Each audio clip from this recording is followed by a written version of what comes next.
Big TV భక్తి సమాచారం WhatsApp ఛానల్లో జాయిన్ అవ్వండి. అన్ని విశేషాలు ఎప్పటికప్పుడు తెలుసుకోండి. ఈ కార్తీక మాసంలో కార్తీక సోమవారం కావచ్చు, ఏ రోజైనా సరే గుడికి వెళ్ళి వత్తులు వెలిగించాం లేకపోతే దీపం వెలిగించాం అనగానే చాలామంది స్టేటస్లు పెట్టేస్తున్నారు. అంటే దేవుడి మీద భక్తి ఎంత ఉంది అనేది పక్కన పెడితే స్టేటస్లు ఎవరెవరు చూశారు, ఎంతమంది లైక్ చేశారు, ఇవి చూస్తున్నారు. కానీ దేవుడి మీద నాకు ఎంత భక్తి ఉంది అనేది మాత్రం ఎవరు చూడలేదు. కొంత ఇది ప్లస్ అంటాను. అంటే వాళ్ళ అవతల వాళ్ళకి స్టేటస్ కోసం కన్నా ఇది ప్లస్ అంటాను. అంటే ఏ విధంగా అంటారు? అంటే కాంపిటీషన్ వల్ల ఒక అమ్మాయి ద్వారా ఇంకొక అమ్మాయి కాంపిటీట్ చేసి ఇది పొద్దున్నే 6 o'clock పెట్టిందా, నేను 5:30కి పెడతాను చెప్పేసి 5:30కి తలంటి స్నానం చేసి అమ్మాయి 5:30కి తులసి దగ్గర దీపాలు పెడుతుంది. ఈమె 2 దీపాలు పెట్టిందా, రైట్ నేను 3 దీపాలు పెడతా అని చెప్పేసి 3 దీపాలు పెట్టే వాళ్ళు ఉంటారు. వీళ్ళు ఆడపడుచు ఇద్దరు కలిసి పెట్టారా, నేను మా ఆడపడుచు ఇంటికి వెళ్ళి ఉసిరికి చెట్టు తెచ్చి ఉసిరి చెట్టు కింద అన్నదానం చేస్తాను చెప్పి స్టేటస్ పెడుతుంది. ఇది కొంత నాకు ప్రయోజనం కలిగిస్తుంది కాబట్టి నేను అప్రిషియేట్ చేస్తాను. నేను స్టేటస్కే సపోర్ట్ చేస్తాను. ఎందుకంటే ఒకళ్ళ వల్ల ఒకళ్ళకి ఏదో ఒక రకమైనటువంటిది భగవంతుని యొక్క పూజ, భగవంతుని యొక్క సందర్శన, ఆ దీపం చూసిన వాళ్ళకి తృప్తినే కలుగుతుంది కనీసం. అవును. సో నేను ఈ మధ్య ఒకళ్ళు నాకు మెసేజ్ చేశారు, అది కూడా నేను కామెంట్లో చెప్పాలి. ఒకళ్ళింట్లోకి పాలపిట్ట వచ్చిందట. ఎంత అదృష్టం అది. అవును. నేను చాలా ఆశ్చర్యపోయాను. వాళ్ళు నాకు కామెంట్ చేశారు, వాళ్ళకి నేను సమాధానం చెప్పలేను. బట్ అది వాళ్ళ ఇంట్లో స్వామి మా ఇంట్లో పాలపిట్ట వచ్చేసి 1/2 గంట సేపు ఉండిపోయింది స్వామి అంటే ఎంతో అదృష్టం ఉంటే కానీ రాదు. పాలపిట్ట ఇంట్లోకి రాదు అసలు. నువ్వు ఎన్ని జన్మల పుణ్యం చేసినా పాలపిట్ట ఇంట్లోకి రాదు, కనబడదు అసలు. కేవలం ఈ యొక్క దసరా టైంలోనే ఆ 15 రోజులు తప్ప మనకి పాలపిట్ట దర్శనం అవ్వదు. అలాంటిది ఆ ఇంట్లోకి వచ్చిందంటే సాక్షాత్తుగా ఐరావతం లాంటిదే ఇంటికి వచ్చినట్టు, సాక్షాత్తుగా గరుత్మంతుడు ఇంటికి వచ్చినట్టు, అటువంటి పుణ్యఫలం. అటువంటిది మనకి ఇట్లాంటి చేసేవాళ్ళకి అంటే ఈ స్టేటస్ పెట్టడం వల్ల కూడా పాలపిట్ట అంటే ఏమిటి, ఉసిరి చెట్టు అంటే ఏమిటి, తులసి చెట్టు అంటే ఏమిటి, ఇవన్నీ చూసుకునే అవకాశం భాగ్యం కలుగుతుంది. కాబట్టి నేను స్టేటస్ వాటికి కొంత నేను సపోర్ట్ చేస్తాను. అంటే భక్తి కన్నా ఇలా ఉన్న భక్తి ఇంకా పరిడవిల్లుతుంది అనేటువంటి అవకాశం ఉంటుంది. గురుగారు, మరి పోలి పాడ్యం ఈరోజు పాటించవలసిన నియమాలు కానీ లేకపోతే పాటించకూడని నియమాలు ఏమైనా ఉన్నాయంటారా? ఒకటి గుర్తుపెట్టుకోండి, ఎప్పుడైనా సరే పోలి పాడ్యమి రోజున బ్రహ్మచర్య దీక్ష. అంటే కార్తీక మాసం మొత్తం ఉన్నటువంటి ప్రభావం ఒక్కరోజు కాబట్టి బ్రహ్మచర్య దీక్ష. నక్తం ఉండగలిగితే సాయంకాలం వరకు నక్తం ఉండగలిగే ప్రయత్నం చేయాలి. నక్తం ఉండి స్వామివారికి సాయంకాల దీపం పెడితే ఇంకా విశేషమైంది. వీలైతే సత్యనారాయణ వ్రతాన్ని ఆచరించడం ఇంకా ఉత్తమమైనటువంటి ఫలితాన్ని పొందుకునే అవకాశం.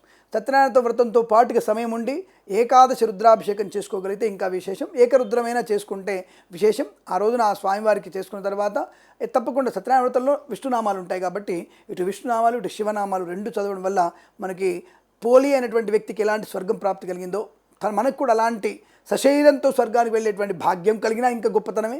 కనీసం మన ఆయుష్ తీరిన తర్వాత 100 సంవత్సరాల తర్వాత మోక్షాన్ని పొందుకున్న మంచిదైనటువంటి భావనతో ఈ రకమైనటువంటి దీక్షలు అంటే చిన్న చిన్న దీక్షలే. బ్రహ్మచర్య దీక్ష ఆ రోజు మనం తప్పకుండా బ్రహ్మచర్య దీక్ష పాటిస్తే తప్పకుండా భగవంతుడి అనుగ్రహాన్ని పొందుకోవచ్చు, సందేహం లేదు. గురుగారు, మృత్యులోకం చాలామంది కూడా అంటే చనిపోయాక స్వర్గానికి వెళ్తామా నరకానికి వెళ్తామా అని తెలుసుకోవటానికి కూడా ఈ మధ్య కొంచెం ఎక్కువగా ఆలోచిస్తున్నారు, ఎక్కువగా వెతుకుతున్నారని చెప్పొచ్చు. దానికి సంబంధించి ఏం చెప్తారు మీరు? ఒకటి గుర్తుపెట్టుకోండి, భగవంతుడు ఎన్ని పాపాలు చేసినా సరే ఆపద సమయంలో అంటే మన ప్రాణ సంకట పరిస్థితి ఏర్పడినప్పుడు నారాయణ స్మరణ, శివనామ స్మరణ తప్పకుండా చేసుకుంటే ఎన్ని పాపాలు చేసినా సరే అటువంటి పాపం నుంచి ఆపద సమయంలో అంటే నువ్వు అవసాన దశలో ఉన్నప్పుడు అప్పుడు నువ్వు కనుక నా భగవనామ స్మరణ చేస్తే నీలో ప్రాయశ్చిత్తం అన్నట్టు. ఏ వ్యక్తికైతే ప్రాయశ్చిత్తం కలుగుతుందో వాడికి పుణ్యప్రాప్తి ఉంటుంది. ఏ వ్యక్తికి ప్రాయశ్చిత్తం కలగదో వాడికి పుణ్యప్రాప్తి ఉండదు. ఇప్పుడు ఎందుకు మన ఢిల్లీ పెళ్ళిళ్ళు జరిగినాయి, అటువంటి వ్యక్తులకి ప్రాయశ్చిత్తాలు ఎందుకు ఉంటాయి? వాళ్ళ అమ్మ, వాళ్ళ తమ్ముడు అంటే వాళ్ళ కుటుంబం మొత్తం కూడా ఇటువంటి దరిద్ర పలుతూనే ఉంది. అంటే వారి చరిత్ర మొత్తం నేర చరిత్రనే. వాడితో పాటుగా వాడి చుట్టూ ఉన్నటువంటి సమూహం కూడా అటువంటి దౌర్భాగ్యులే ఉన్నారు. వాళ్ళు అంటే వాళ్ళ పుట్టిన పుట్టుక అట్లాంటిది. ఎందుకు వావి వరుసలేనటువంటి పుట్టుక అదంతా కూడా.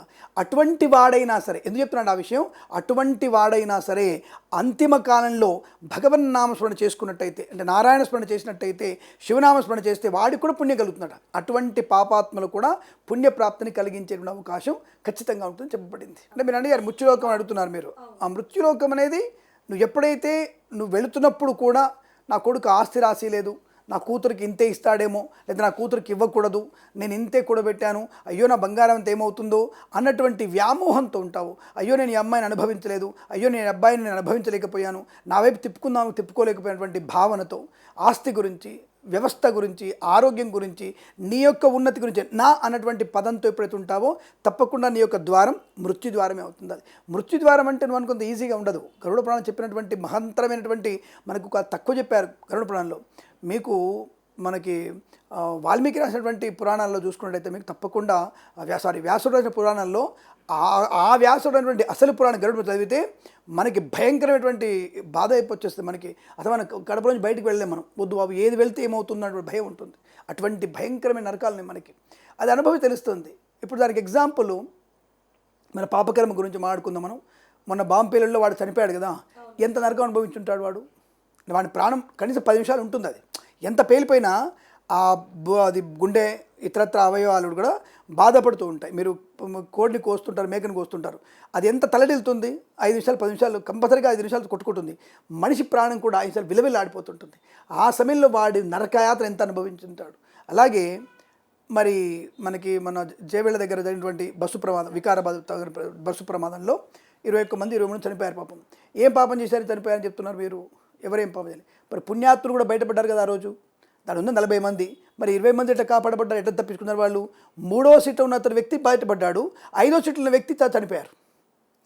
3 అక్కజెల్లెలు కూడా మీరు ఉన్నటువంటి వ్యక్తులు 3వ సీట్లో ఉన్నటువంటి వ్యక్తులు చనిపోయారు. అక్కడ ఉన్నటువంటి అక్కజెల్లెల పిల్లలు సంథింగ్ ఉన్నారు వాళ్ళు. 5వ సీట్లో ఉన్న వాళ్ళు చనిపోయారు. 3వ సీట్లో ఉన్నటువంటి ఆడామె కొడుకు 3 కూడా బయట తప్పించుకొచ్చారు. How can it possible? అంటే 4-5 సీట్లలో అప్పటికి మంటలు వచ్చాయిగా, మరి 1-2 సీట్లు ఆల్రెడీ మంటలు ఉన్నాయిగా. మరి ఈ మధ్యలోనే వాళ్ళు ఎట్లా తప్పించుకున్నారు, మళ్ళీ వాళ్ళు ఎట్లా తప్పించుకోలేకపోయారు? లాజిక్ అర్థం కాలేదు మీకు. అంటే పుణ్యకర్మ పాపకర్మ. నేను ఇప్పుడు మీరేమంటారంటే భలే మాట్లాడతావయ్యా, వీడికి తిక్క తలతోకలేదు మీకు మాట్లాడుతున్నాడంటే, నేను తలతోక లేకుండా మాట్లాడట్లా. 3rd రోలో ఉన్నటువంటి వ్యక్తి ఎలా తప్పించుకోలేదు, 5వ రోలో ఉన్నటువంటి వ్యక్తి తలపించుకోలేదు. మొత్తం అందరూ చనిపోయారు. అక్కడ మొత్తం ఉన్నటువంటి 9 మంది చనిపోయారు చుట్టూ. వీళ్ళు 3 బయటపడ్డారు. ఎలా బయటపడ్డారు? లాజిక్లే మాడుతున్నాను నేను. అంటే పుణ్యకర్మ పాపకర్మ. నేను నా భాషలో చెప్తాను. నేను నమ్మే దేవుడి గురించే మాట్లాడతాను. నేను ఇంకో గురించి ఎందుకు మాట్లాడతాను? నేను నీ సైన్స్ ప్రకారం నేను ఎందుకు వస్తాను? నేను అక్కడ అద్దాలు దొరికాయి పైలు, వీళ్ళు వచ్చిన వేగం కావచ్చు, వీళ్ళ టైం కల్లా మంటలు అక్కడ వ్యాపించి ఉండకపోవచ్చు. ఇంకా నువ్వు లాజిక్ చెప్తావు. అక్కడ ఏసీ అటువైపు వచ్చిందయ్యా, అటు పోయింది గాలి, అప్పటికి బస్సు డౌన్ అయిపోయింది, గాలి ఒకవైపు ప్రసారం అవుతుంది, గాలి వేగంగా వీచింది, ఇటు వీచి అటు 2 వైపులు వీచాలి. ఆ మధ్యలో వీళ్ళు పరిగెట్టుకుంటూ వచ్చారు. తర్వాత విషయం, వాళ్ళకి అద్దాలు పగలగొట్లు ఏం చేయాలి, వాళ్ళు వెనక సీట్ నుంచి వచ్చారు. వాళ్ళు ఎవడో అద్దం పగలగొట్టు దాన్ని దొరికారు వాళ్ళు. లాజిక్ మీకు తెలుసో తెలియదో. సో కాబట్టి పుణ్యకర్మ చేసిన వాడు బతుకుతాడు, పాపకర్మ చేసిన వాడు బతికే అవకాశం లేదు. ఎంత అల్లలాడిపోతాడు. మీరు అన్నారు కదా ఇంత పాపకర్మ చేసిన వాళ్ళు ఎలా ఉంటారంటే, అక్కడ కాలిపోయినటువంటి వ్యక్తులు, అంటే తప్పుగా అనుకోవద్దు, మళ్ళీ మీరు వచ్చేసి చనిపోయిన వాళ్ళకి తప్పుగా మాట్లాడు అనుకోవద్దు.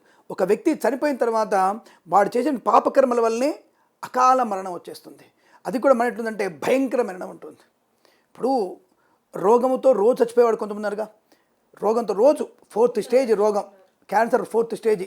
వాడు అనుకుంటాడు చంపేరే బాబు అనుకుంటాడు. మీరు నమ్ముతారో నమ్మరు, ఈ 4th స్టేజ్లో క్యాన్సర్ ఉన్నటువంటి వ్యక్తులని భర్త కానీ, తండ్రి కానీ, తల్లి కానీ, ఇంకొకళ్ళు కానీ, స్నేహితులు కానీ, దేవుడు తొందరగా తీసుకుపోరా నాయన వీళ్ళని అనేవాళ్ళు ఉంటారు తప్ప బతికించి స్వామి అనేవాళ్ళు ఉండరు. ఎందుకు? ఆల్రెడీ 4th స్టేజ్ అని డాక్టర్ చెప్పేశాడు, ఇది నో చాయిస్, 6 months. వీళ్ళకేం తెలుసా, డబ్బులు ఖర్చు అవుతున్నాయి, సమయం పోతుంది, వాళ్ళ చావు కోసం ఎదురు చూడాల్సి వస్తుంది. మేము అటువంటి మరణం వద్దు మాకు, తొందర తీసుకెళ్ళాలన్న భావన. డబ్బులు ఖర్చు అవుతుంది, బతకడం తెలిసినా డబ్బులు ఖర్చు పెడుతున్నాం మనం. మరి ఇది పాపకర్మ కాదు, ఇంకేముంటుందని? ఇది నరకయాతన కాదా? ఇది తెలుసు వాళ్ళకి కూడా. డబ్బులు పోతున్నాయి, డబ్బులు వెనక్కి రావు. పెట్టే ప్రతి మాత్రకి డబ్బులు లక్షలు పెడుతున్నాం. దాన్ని అంటారు కదా, దానికి పెడతారు, జుట్టుడిపోద్దు దానికి. అది ఏ చేసినా సరే, అంటే రేడియో అది పెడతారు, రేడియో థార్మిక్ పెడతారు, ఇంకోటి పెడతారు, కీమో పెడతారు, ఏది పెట్టినా సరే వెనక్కి రాదు అది. ఒక కీమోకి 1,00,000, 2,00,000, 3,00,000, 5,00,000, 10,00,000 అసలు రిఫండబుల్ కాదు. అది తెలిసిన డబ్బులు పెడుతుంటాం. వాడు ఏమంటాడు, తొందర పోయినా బాగుండిద్ది, నాకు టైం వేస్ట్ అవుతుంది, డబ్బులు వేస్ట్ అవుతుంది, అది పాపం బతకట్లేదు ఇంత ఖర్చు పెట్టినా. అంటే అక్కడ మంచి చూడని ఆలోచిస్తుంటారు వాళ్ళు. అంటే ఒక వ్యక్తి మరణానికి ఎదురు చూసేటువంటి నరకం ఇంకోటి ఉంటుంది, ఆలోచించండి. ఈ వ్యక్తికి రోగం వ్యక్తి తెలుసు, వీళ్ళందరూ నా చావు కోరుకునే విషయం వాళ్ళకి తెలుసు ఆ విషయం. అయినా సరే బతకాలన్న తపన, మనకి బతకాలి, ఇంకా నేను బతకాలి, ఇంకేదైనా చేయాలని తపన. ఇది నరకం కాదా? ఇది మన పాపకర్మ. ఇదే మనం బాగా మంచి చేసి బతుకున్నప్పుడు బాగా చేసాం అనుకుంటున్నాం కదా, ఇలా చనిపోయేవాళ్ళు, అకారణంగా గాలిలో కలిసిపోయేవాళ్ళు, మంటల్లో ఇరుక్కుపోయేవాళ్ళు, మనకి తిప్పల్లారి గుద్దుకొని మట్టిలో కలిసిపోయేవాళ్ళు, ఊపిరాడక క్షణంలో చనిపోయేవాళ్ళు. ఇది అనాయాస మరణం ఎందుకు అవుతుంది? ఆయాస మరణం లోపల ఊపిరాడక కంకర్లు కూడుకుపోయి ఒక క్షణం ముక్కు మూసుకుంటే నీళ్ళలో మునిగితే మనకి నీళ్ళు ఆ తర్వాత దెబ్బకొచ్చి అనుకుంటాం మనం. అంతసేపు 5 నిమిషాలు కొట్టుకుపెట్టాడిన వాళ్ళు ఆ ఇసుకలో దిగబడి, ఆ కంకర్లు దిగబడి, వాళ్ళ పరిస్థితి ఏంటి? విమానం పేలిపోయి అహ్మదాబాద్లో వాళ్ళు క్షణంలో గాల్లో కలిసిపోయారు, వాళ్ళ పరిస్థితి ఏమిటి? అంటే వాయువులో, మట్టిలో, అగ్నిలో కీలలైపోయి 4 నెలల ముందు మనకి నీళ్ళలో కొట్టుకుపోయిన వాళ్ళు, ఏ గుంటలో పడిపోయినాడు, ఎక్కడో తేలాడు వాడు, ఇంతవరకు శవాలు దొరకల. దానికంటే ఎందుకు శ్రీశైలంలో ఇప్పటి వరకు మనకు ఉన్నటువంటి శవాలని బొక్కలు కూడా తీసుకురాలేకపోతున్నాం. వాళ్ళవి మనం గొప్పగా చెప్పుకుంటున్నాం, మన గురించి మర్చిపోయి ఉంటాం చాలా మంది. శ్రీశైలంలో ఆ కూడిపోయినటువంటి వ్యక్తుల యొక్క మృతదేహాలు కాదు, కనీసం ఎముకలు కూడా మిగిలవు ఇప్పుడు. అవి తీసుకురాలిపోయిన మనం సిగ్గుపడాలి దాని గురించి మనం. తప్పు అంటున్నా నేను అంటే ఒక వ్యక్తి ఏంటి, ఆ వ్యక్తి యొక్క కనీసం ఒక అవయవం తీసుకొచ్చి వాడు దహనం చేసుకుంటాడు, బొంద పెట్టుకుంటాడు. తీసుకోలేకపోయి కారణం నేనేమంటే మన ప్రజలైన నాయకులు అన్నట్ల మన యొక్క విధి, మన కర్మ అది. ఇది పాపకర్మ అంటే మనం చేసిన పాపకర్మ. మరి ఈ జన్మ చేసిన పాపకర్మ ఉంటుందా? లేదు. గత జన్మ పాపకర్మ వెంటాడుతుంది మనల్ని. పుణ్యకర్మ కూడా అలాగే ఉంటుంది. కాబట్టి సదా నువ్వు భగవన్ నామస్మరణ మంచి చెయ్యి. మంచి అడిగే ఉంది. కనీసం ఇటువంటి వారికి కూడా కనీసం అవసాన దశలో భగవన్ నామస్మరణ చేసుకుంటే శుభం కలుగుతుందని చెప్పింది అందుకే. కాబట్టి తప్పకుండా మనం నిరంతరం భగవంతుడున్నాడు. ఇప్పుడెందుకు యముడు మన పక్కనే ఉంటాడు ఎప్పుడు కూడా. దక్షిణంలో మనకి యముడు అంగుళం దూరంలో ఉంటాడు. అంగుళం ఏంటి, అరంగుళం దూరంలో ఉంటాడు ఆయన. నువ్వు చేసే పుణ్యం వల్ల ఈజ్ మేక్ డిస్టెన్స్, తను డిస్టెన్స్ తీసుకుంటాడు. నువ్వు చేసే పాపం వల్ల దగ్గరకు వస్తుంటాడు. అంగుళంలోనే ఉంటాడు ఆయన.